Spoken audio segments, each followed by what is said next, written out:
Guys अब हम sample paper का सेक्शन डी सॉल्व करने वाले हैं।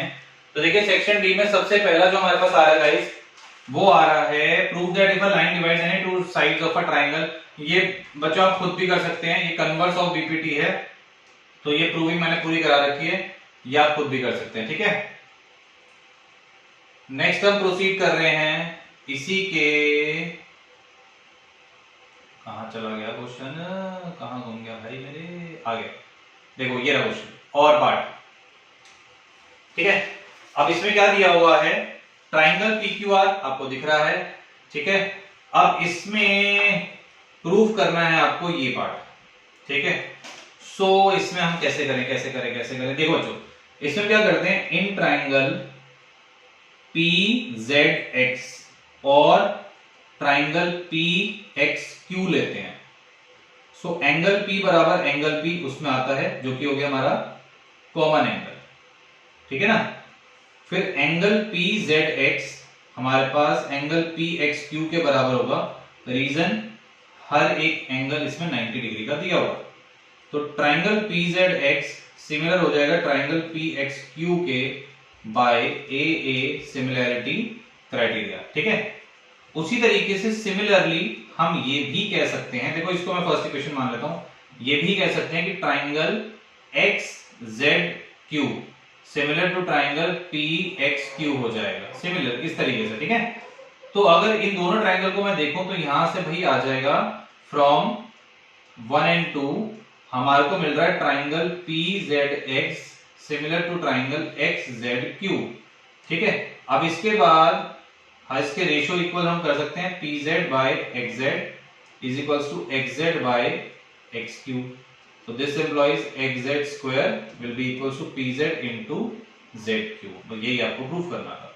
ठीक है, ये था आपका ट्राइंगल का बी पार्ट। नेक्स्ट अब चलते हैं अगले क्वेश्चन पे, जो कि होने वाला है कौन से टॉपिक का क्वेश्चन, ये हमारा है अगला प्रोबेबिलिटी का क्वेश्चन। ठीक है, अब देखिए one card is drawn from a pack of 52 cards.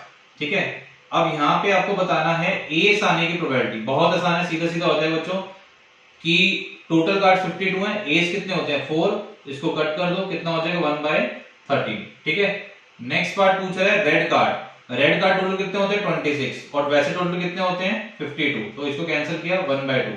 Next है या तो रेड हो या किंग हो। देखिए अगर बात करें 26 तो बेटा रेड होते हैं, ठीक है, बट किंग होते हैं टोटल 4, जिसमें 2 होते हैं रेड और 2 होते हैं ब्लैक। ठीक है, तो अब वो कह रहा है रेड भी हो और किंग भी हो, मतलब रेड है और किंग, तो यानी कि 2 किंग यहाँ पे रेड में तो इसमें आ चुके होंगे, ये वाले बचे होंगे, इसको यहाँ प्लस कर देंगे, डिवाइड बाय 52 कर देंगे, तो आपका आंसर आ जाएगा 28/52, that will be equals to 7/30।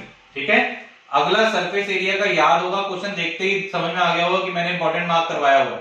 ठीक है ना, मैंने इंपॉर्टेंट मार्क आपको ये वाला क्वेश्चन करवाया हुआ है। ठीक,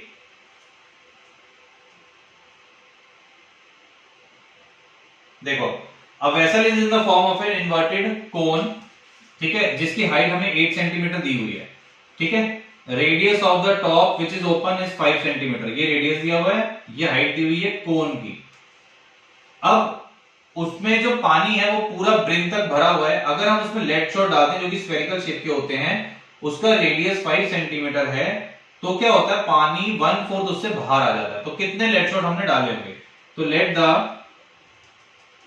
number of lead shots be x। अब अकॉर्डिंग टू क्वेश्चन क्या है, नंबर ऑफ लेड शॉट्स को अगर आप वॉल्यूम ऑफ स्फीयर से मल्टीप्लाई कर देंगे लेड शॉट से, तो 1/4 of the volume of cone बाहर आ जाएगा, ये क्वेश्चन ने बताया हुआ है।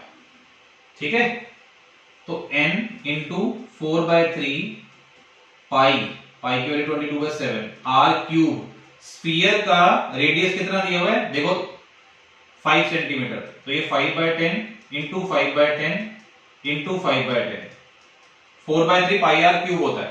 ठीक है, ये 1/4 इंटू कोन की क्या होती है 1/3 पाई r स्क्वायर।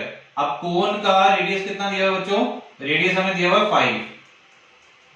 ठीक है, इनटू, ये मैंने 5/10 क्यों किया बच्चों पता है ना, क्योंकि यहाँ 0.5 दिया होता, और अगर कोन की अगर हम हाइट की बात करें वो मुझे 8 दिया हुआ है, बस इसमें आप कट करना है जितना कट कर सकते हो। देखो 22/7 से 22/7 चला गया, ठीक है, ये 3 से ये 3 चला गया, ठीक है, 2 5 से 2 5 चले गए, 4 2 जा, ये आपका यहाँ पे आ गया 2 जा, 2 5 जा, 5 से 5 चला गया, तो n/100 is equals to 1, so this implies number of lead shot will be equals to 100, तो 100 lead shots इसका आंसर होने वाला है।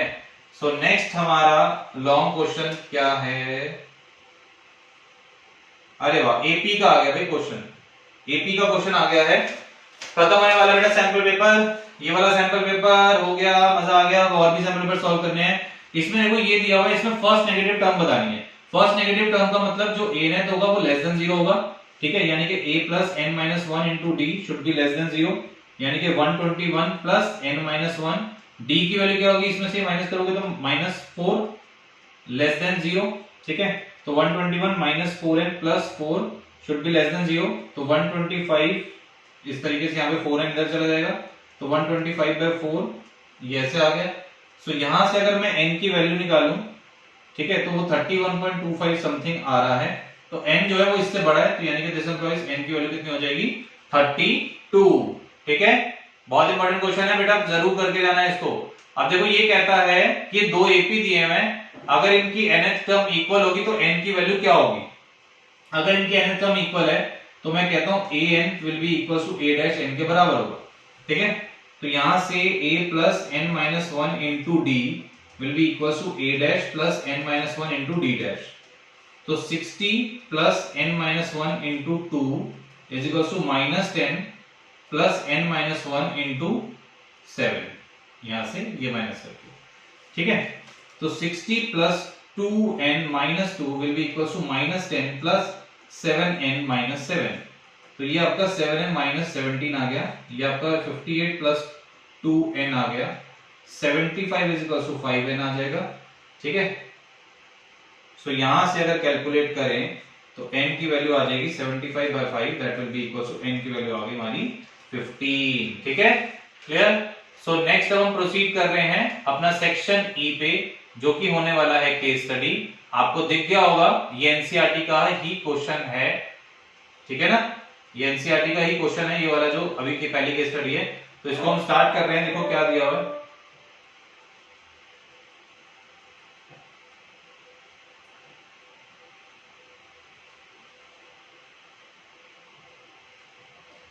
The class 10 student school in Krishinagar have been allotted a rectangular plot of land for their gardening activity. Saplings of gulmohar are planted on the border at a distance of 1 meter. आप देख सकते हैं यहाँ पे 1 metre की यहाँ पे distance पे देख सकते हैं 1 मीटर का दिया हुआ है, ठीक है, there is a triangular grassy lawn in the plot. The students are to be sow seeds of flowering plants for the remaining area of the plot. अब वो कह रहा है O को अगर आप ओरिजिन लो तो ये 0 0 होगा, तो find the coordinates of point P, P के कोऑर्डिनेट बताने। देखो P को अगर मैं यहां से x पे देखूं तो x पे कितना आ रहा है 4, ठीक है, और अगर मैं y पे देखूं तो ये आ रहा है यहाँ पे, तो ये 1 2 3 4 5 6, तो P के कोऑर्डिनेट्स हो गए 4, 6। अगला वो बोल रहा है R के कोऑर्डिनेट्स बताओ, देखो R x से कितना है 6, ठीक है, और यहां पे ये कितना है 5, तो ये 6, 5 R के कोऑर्डिनेट्स हो गए, पहला पार्ट भी हो गया, दूसरा पार्ट भी हो गया, ठीक है, इसका आंसर 4, 6 हो गया, इसका आंसर 6, 5 हो गया। अब वो कह रहा है find the area of the triangle, अगर आप A को ओरिजिन ले रहे हो, अगर आप A को ओरिजिन ले रहे हो तो उसमें हमें Q के भी कोऑर्डिनेट्स पता होने चाहिए, ये आपका 3 है और इधर से ये आपका 2 है, तो 3, 2, तो अगर आपको एरिया ऑफ ट्राइंगल निकालना है तो हम कैलकुलेट करेंगे, देखिए अभी आपको एक फॉर्मूला मैंने पढ़ाया था, ठीक है, तो देखिए P की वैल्यू कितनी है 4, 6, ठीक है, उसके बाद R की वैल्यू कितनी थी 6, 5, और उसके बाद Q की वैल्यू कितनी थी 3, 2। अब एरिया ऑफ ट्राइंगल अगर आपको निकालना है तो उस केस में मैंने आपको ये फॉर्मूला बताया था, area of triangle half x1 y2 minus y3 plus x2 y3 minus y1 plus x3 y1 minus y2, ये मैंने आपको पढ़ाया था। अब ऊपर कोऑर्डिनेट्स दिए हुए हैं, इसके अकॉर्डिंग हम ले लेंगे x1 y1 x2 y2 के अकॉर्डिंग हम इसमें पुट करें अगर, तो ये 4 हो गया, ये 2 माइनस 5 हो गया, प्लस ये 3 आ गया, 5 माइनस 6 आ गया, प्लस ये 6 हो गया, 6 माइनस 2 आ गया, तो ये आपका हाफ माइनस 12 माइनस 3 प्लस 24 आ जाएगा। तो ये आपका कितना आ जाएगा 9/2 स्क्वायर यूनिट्स। ठीक है, अब अगला पार्ट हमारे को क्या कहता है, अब वो कह रहा है सी को ओरिजिन लो। देखो सी कहां पे बच्चों, सी है ये, इसको ओरिजिन अगर मैं लूंगा तो मुझे कोऑर्डिनेट्स कैसे पता लगेंगे। अब इसके कोऑर्डिनेट्स अगर आपको पता करना है तो यहां से हमें चलना पड़ेगा। ठीक है, यहां से हमें चलना पड़ेगा। तो इसके अकॉर्डिंग अगर हम कोऑर्डिनेट्स लें तो देखो यहां पे ये आ जाएगा 1 2 3 4 5 6 7 8 9 10 11 12। पी यहां पे 12 नंबर पे आ रहा है। ठीक है, और इधर से ये कितने नंबर पे आ रहा है, 2 नंबर पे। तो इसके अकॉर्डिंग पी की वैल्यू हो जाएगी 12,2। इसी तरीके से आर आ रहा है यहां पे, तो ये आपका आ गया 10।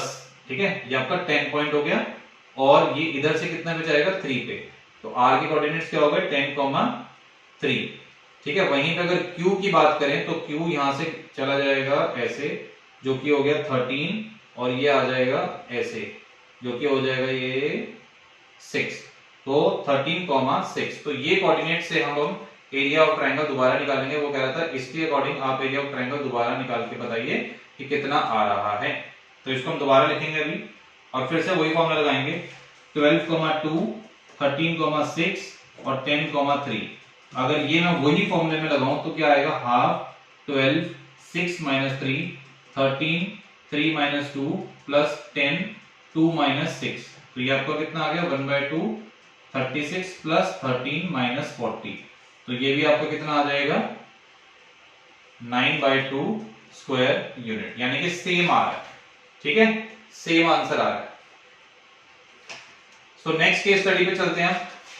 नेक्स्ट केस स्टडी क्या होने वाली है, कौन से टॉपिक पे होने वाली है देखते हैं। ये भी मैंने देखो कराई थी, याद होगा टेस्ट में दी थी बच्चों आप लोगों को, है ना। A group of students of class 10। अरे बहुत आसान है, बहुत आसान है, बहुत आसान है। देखो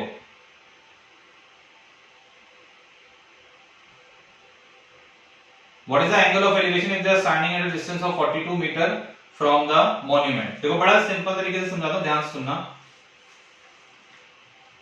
पहला वाला जो केस है, इसको क्वेश्चन को पूरा पढ़ते हैं। A group of students of class 10 visited India Gate on an education trip. The teacher and students had interest in history as well.